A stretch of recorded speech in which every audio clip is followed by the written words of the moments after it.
sebelum saya mau tanya, ada yang pernah bertemu dengan KKJ sebelumnya? Belum. Oke. Kemudian yang kedua, ada yang pernah bertemu dengan KKJ sebelumnya? Belum juga.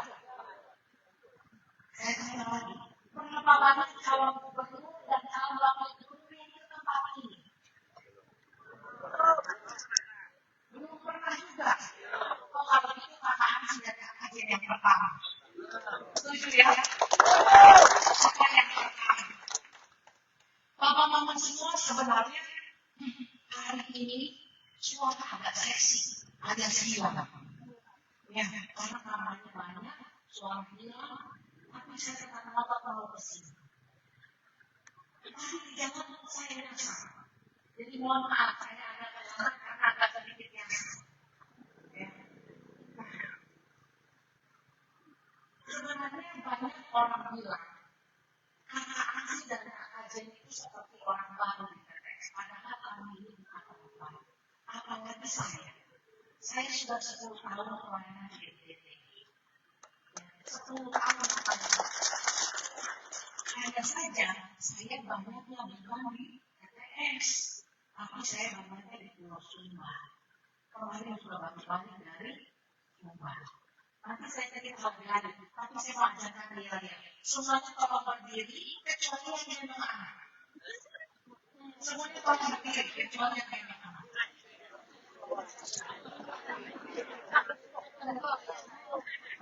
Ya, kalau kakak Jen bilang Ansi J, jawabnya menyalahkan. Bisa tidak? Bisa? Coba kita tes.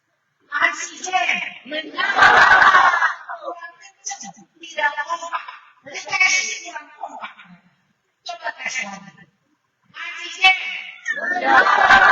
Ansi J, Ansi J. Nah, baru lumayan. Karena buat semua boleh lumayan. Berdiri dulu.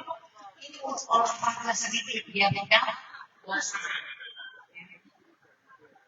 Ini di sini ada bapak-bapak, mama-mama yang pakai kaos tulisannya menyalahkan. Sudah. Oh, dia itu mau ke stasiun Bang. Saya betul ke turun ekonya itu ke turun supaya dia live streaming suara jelek gitu. Eko.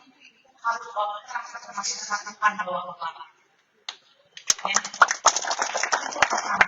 Kemudian di situ juga ada tulisan nelayan tani ternak. Bukan NTT itu masih tidak itu atau nanti Tuhan tolong, bukan. Tapi nelayan tani besar. Itu buat kakak Ansi dan kakak Jen. Itulah NTT. 80% pedesaan, 85% nelayan tani ternak. Jadi kalau nanti ada calon gubernur atau gubernur yang cerita visinya bukan nelayan tani ternak, itu sedang membohongi masyarakat. Karena inilah NTT, nelayan tani dan ternak. Mama tahun 2012, saya baru pulang ke Indonesia setelah 20 tahun di luar negeri. Saya kerja di luar negeri agak lama, saya keliling kira-kira 65 negara. Jadi kalau perbatasan TPS sama Timor Leste ada tanah kan di sini kan ya? Nah, saya kemarin di Belu itu saya injek satu kaki Timor Leste, kaki kanan di Indonesia. Jadi saya baru 65,5 negara. Ya. Tahun 2012 saya putuskan untuk pulang Bapak-Bapak ke Indonesia. Ketika saya pulang, saya kerjanya marah-marah terus. Kenapa marah-marah? Karena kenapa semuanya di sini menyulitkan saya. Saya mau bikin surat izin, susah. Betul ya? Saya mau bikin SNK, agak susah. Saya mau bikin SIM saat itu, karena saya dari luar lama, saya mau bikin SIM, dipersulit sampai harus bolak-balik berapa kali. Susah. Akhirnya saya marah-marah terus. Akhirnya saya bertemu dengan seorang bapak yang menurut saya cukup gila. Karena dia gila untuk masyarakat yang bernama Pak Ahok. Pernah kenal tidak? Tahu Pak Ahok? Tahu ya, sudah mendengar Pak Ahok itu orangnya cukup gila untuk masyarakat. karena dia berani membela masyarakat. Kemudian saya kenal Pak Ahok ini cukup dekat, bahkan sangat dekat. Lalu beliau mengatakan pada saya, Ibu Jen, kamu punya dua pilihan. Yang pertama, Ibu mau cepat mati karena ngomel-ngomel terus.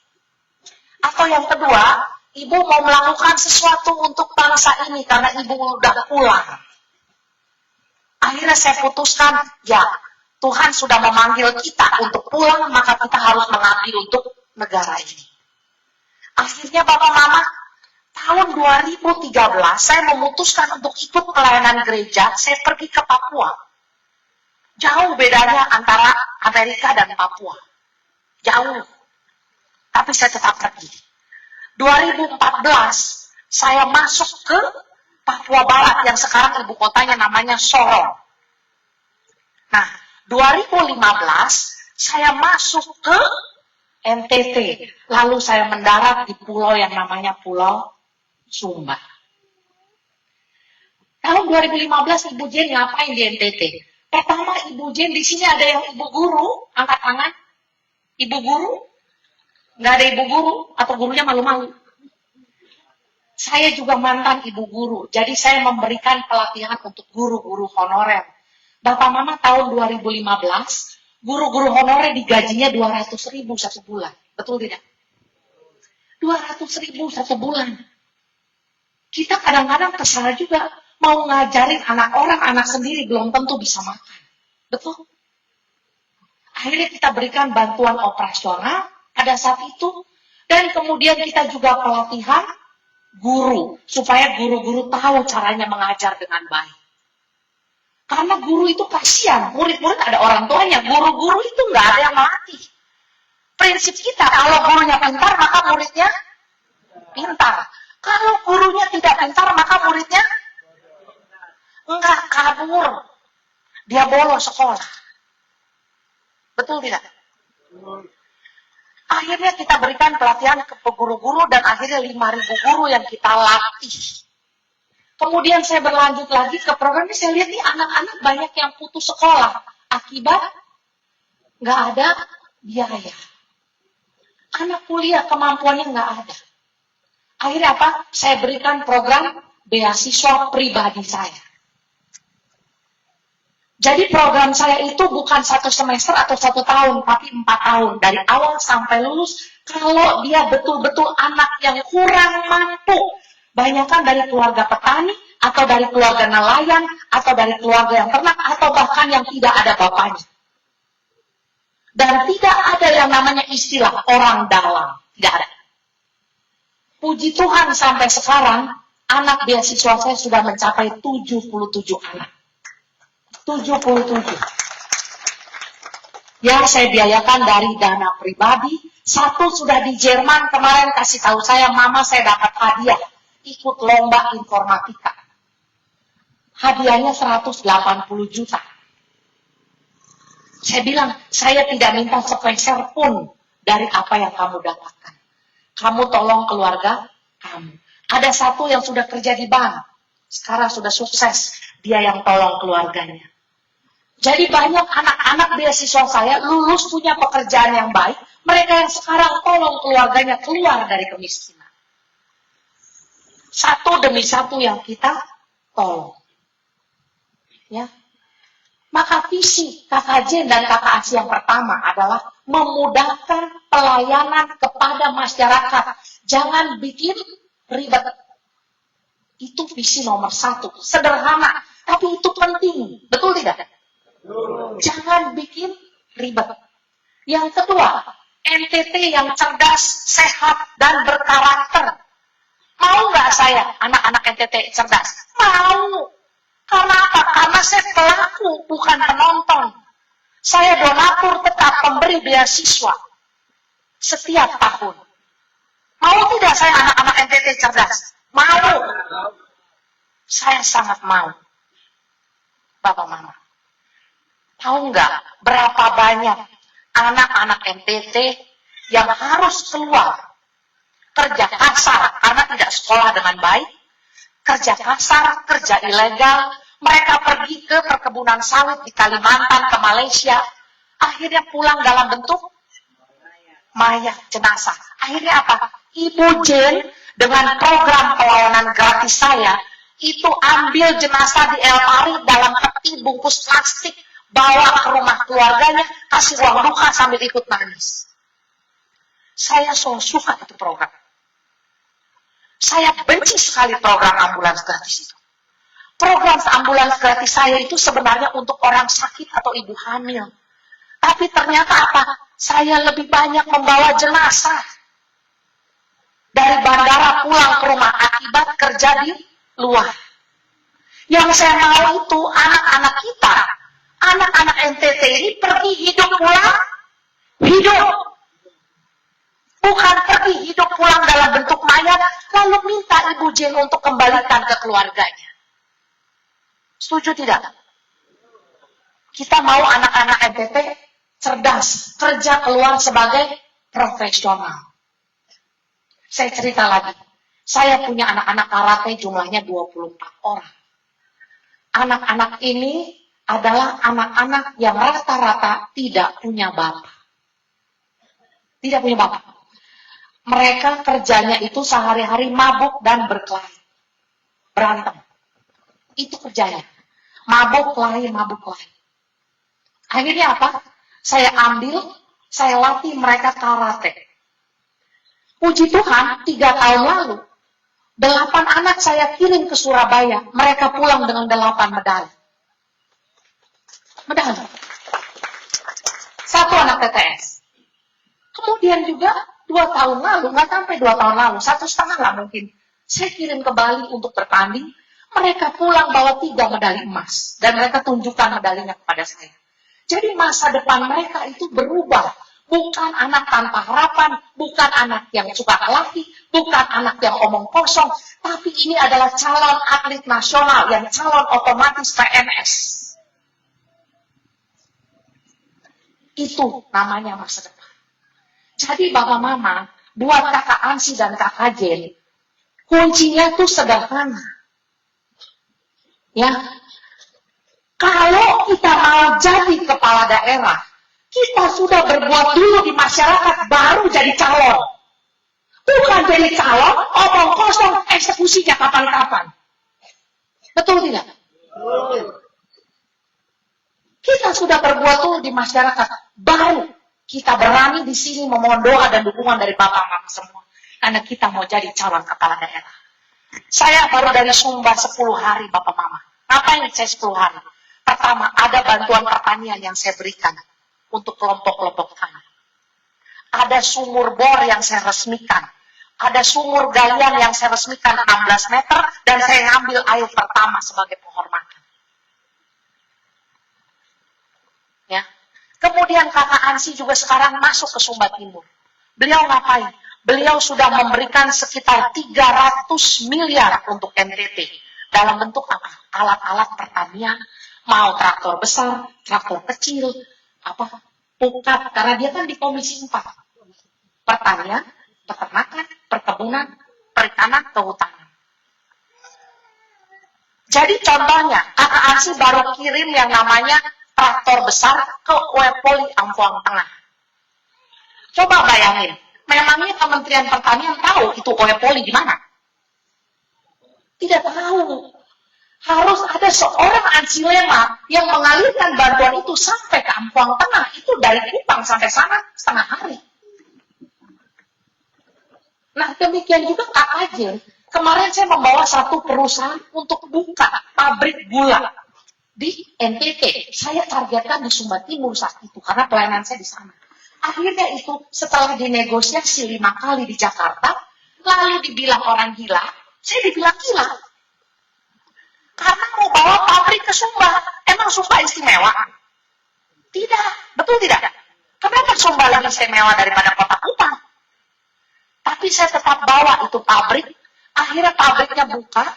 Lalu ada bank yang buka. Pabriknya menyerap banyak tenaga kerja. Sehingga anak-anak bisa kerja. Dan sekarang Sumba Timur adalah satu-satunya kabupaten yang keluar dari taraf kemiskinan. Dari Sumba-Sumba lainnya. Ada 4 kabupaten, Sumba Timur sekarang sudah di atas angka kemiskinan. Nah, ini yang kita mau. Kita bawa lapangan pekerjaan ke ke sini. Wah, itu yang nyalain lampu ini kayak silat begini. Aman-aman aja kakak ya? Aman ya kak? Saya yang agak ngeri. Nah, kemudian untuk ibu-ibu juga, saya punya program yang namanya NTT Pertiwi. Jadi tadi yang pertama, memudahkan pelayanan masyarakat. Yang kedua, NTT Cerdas. Berarti program beasiswa harus diekstensifikasi, diperbanyak untuk provinsi dan kabupaten termiskin. Yang ketiga, NTT Pertiwi. Siapa di sini ibu-ibu yang punya usaha? Angkat tangan. Kios ya, ibu punya kios. Lalu saya mau tanya, siapa di sini ibu-ibu yang kader posyandu? Ada yang kader posyandu? Ada, tolong berdiri yang kader posyandu. Yang kader posyandu boleh berdiri. Lalu bapak mama semua beri tepuk tangan yang meriah untuk kader posyandu. Terima kasih mama, silakan dulu. Saya kasih tahu, saya ini mengadopsi posyandu. Saya adopsi posyandu yang saya biayakan setiap tahun. Setiap bulan malah, bukan setiap tahun. Nanti saya balik Kupang, saya ada peresmian lagi posyandu yang saya berikan bantuan berupa timbangan bayi dan orang dewasa. Nah, kenapa saya sangat senang dengan kader posyandu? Menurut saya kader posyandu adalah pahlawan tanpa tanda jasa. Kerja melayani masyarakat, betul tidak Ibu? Tapi dibayarnya kapan-kapan, betul tidak Ibu? Bisa 1 tahun belum dibayar. Kemudian nanti dari Dinkes kasih dia sayur apa suruh masak, uang minyak tanahnya tidak ada, apanya tidak ada, betul tidak Ibu? Nah ini yang harus kita ubah. Jadi nanti program itu provinsi langsung kepada kader posyandu. Karena dinas kesehatan bukan pasar, kerja mereka bukan untuk belanja. Ya. Dan kader posyandu harus bisa untuk membantu masyarakat dengan penguasaan mereka. Mereka kerja selama ini itu tidak dibayar. Bayangkan, berarti kader posyandu ini, mohon maaf Kakak Elias, ini lebih militan daripada kader partai. Maka itu kita harus berikan penghargaan yang besar untuk para kader-kader posyandu dengan memiliki akses langsung dari provinsi. Ya. Kemudian untuk ibu-ibu yang punya kios, yang punya apa, saya memang ada bentuk UMKM khusus mama-mama. Ya. Biasanya kelompoknya yang sudah saya lakukan, itu kelompok mama-mama 5-10 orang, permodalan awal itu 5 juta. Untuk UMKM ibu-ibu dengan catatan programnya jelas, usahanya jelas, ya, bukan usaha main-main. Ya, saya juga nggak mau kelompok UMKM ternak, saya udah pengalaman ini. UMKM ternak babi saya dari 20 kenapa jadi 7? Saya curiga ini setiap kali ada acara adat ini, babi saya jadi korban. Ya. Jadi UMKM mama-mama untuk pertanian bisa, untuk tenun bisa, untuk apa bisa. Dengan catatan usahanya jelas, lalu dibuat namanya rekening kelompok.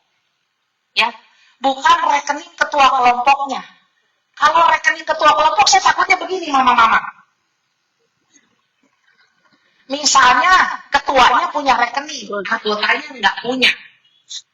Lalu saya masukkan dana ke rekening ketuanya. Terus hari itu datanglah koperasi keliling selamat pagi. Ya, akhirnya apa?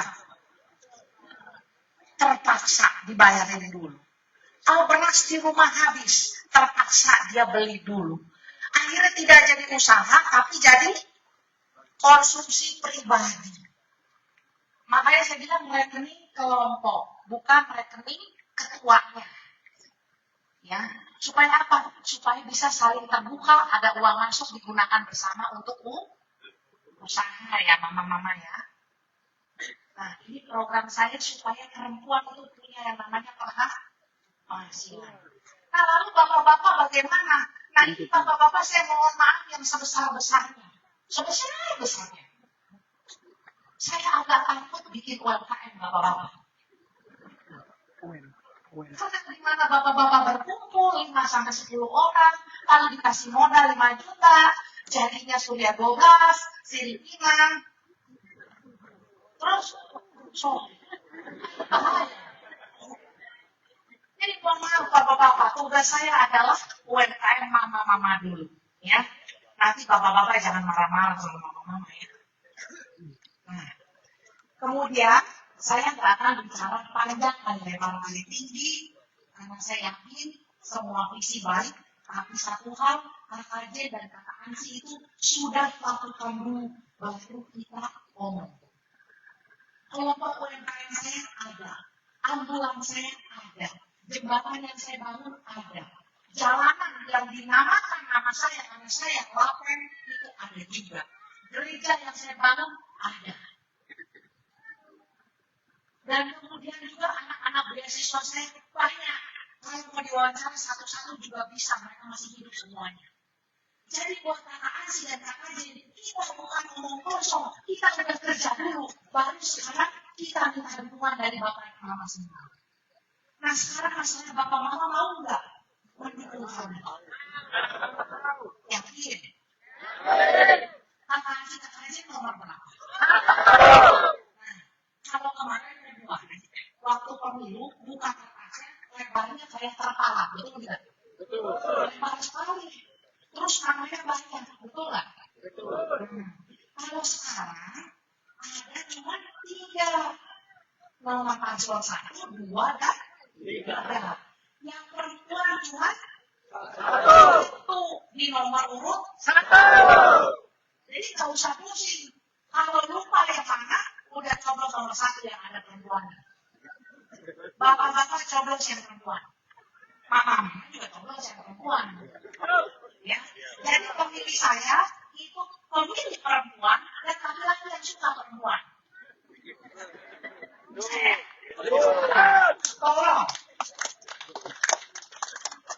Tolong tanggal 20 November. Mama. 26 November dulu, malam-malam. Ingatin bapak-bapak, jangan tidur malam-malam. Karena besok coblos. Itu. Ya, ingatkan tanggal 26 November malam. Lalu tanggal 27 November pagi dibangunin. Jangan bangunnya kesiangan, udah lewat nanti coblosnya. Ya. Lalu ingatin lagi sekali lagi. Coblos yang perempuan, kalau kan nanti kamu pulang lapar. Atau tidur di luar. Bisa ya? Bisa nih kita kompak mama? Bisa kompak ya? Benar. Jadi mama-mama ini yang punya kontrol terhadap bapak-bapak. Ya, kenapa begitu? Karena kita mau, kita memberikan yang terbaik karena kita sudah berikan yang terbaik. Saya tidak mau kosong. Kalau saya bilang saya bisa bantu, saya bantu. Kalau saya bilang tidak bisa, saya tidak bisa. Karena saya bukan politisi murni. Lalu orang bilang Ibu J mau cari uang di NTT, saya kasih tahu saya selama ini belum ada uang masuk yang ada keluar terus. Betul. Saya punya pekerjaan di Jawa. Belum ada uang masuk yang ada keluar terus di NTT. Karena saya punya pekerjaan di Jawa, saya direktur perusahaan yang mengangkut barang bapak-bapak. Nah, puji Tuhan, usaha saya pernah bangkrut 3 kali sampai akhirnya sukses dan sekarang karyawan saya 1000. Jadi kalau orang bilang Ibu J tidak mengerti penderitaan kami, saya pernah bangkrut. Waktu saya bangkrut dan nangis-nangis, bapak mama di mana? Betul tidak? Jadi pilih yang memang sudah merasakan banyak penderitaan masyarakat dan sudah pernah melayani sampai akhirnya tahap seperti ini. Setuju ya? Kakak J nomor berapa? Slogannya apa? Menyala. Ingat, menyala apinya terang. Jadi kita mau bawa terang buat masyarakat, buat bawa belakang. Ya. Dan juga fokus kita apa? Nelayan, tani, ternak. Nomor urut, bikinnya kurang pas. Coba tolong kita, saya minta tim untuk bagikan kaos sama stikernya ini, supaya ingat terus. Ya. Nanti tempel di rumah, jangan tempel di kamar mandi. Jangan dan kasih dapur. Ya. Barangkali rumah atau jendela biar bisa dilihat terus. Kalau di tembok di bawah jam dinding. Hah? Nah, mana ini? Mama. Nah ini nomor belakangnya ada nomor urut 1, depannya ada sedikit gambar. Ini, nah kita bagi ke bapak mama semua di sini. Ya. Stiker tolong dibagikan juga supaya ingat terus. Bapak mama tolong kasih tahu teman-teman yang lain ya. Punya saudara? Punya adik? Kakak? Sepupu? Mantan pacar? Tolong dikontak semuanya, bilang kakak kasih kakak C nomor. Dia sudah datang ke desa. Nah, soalnya kenapa? Kakak sih kakak J harus meliti 3.000 desa. Bagaimana caranya ini? Betul tidak? TTS aja 266 desa Bapak Mama. Kalau saya satu hari satu desa, maka saya 1 tahun masih di TTS. Lalu yang 21 kabupaten lain mana saya? Ya, jadi bisa cerita kepada adik kakak, bapak mama, sepupu, saudara, bapak kecil, mantan pacar. Coba mantan pacar dilihat di handphone, berapa banyak itu? Nah, lalu dikontak semuanya ya. Bisa? Bantu saya memperkenalkan kakak Ansi dan kakak Jen kemana-mana. Bisa? Bisa. Terima kasih, Shalom. Selamat sore, Tuhan berkati.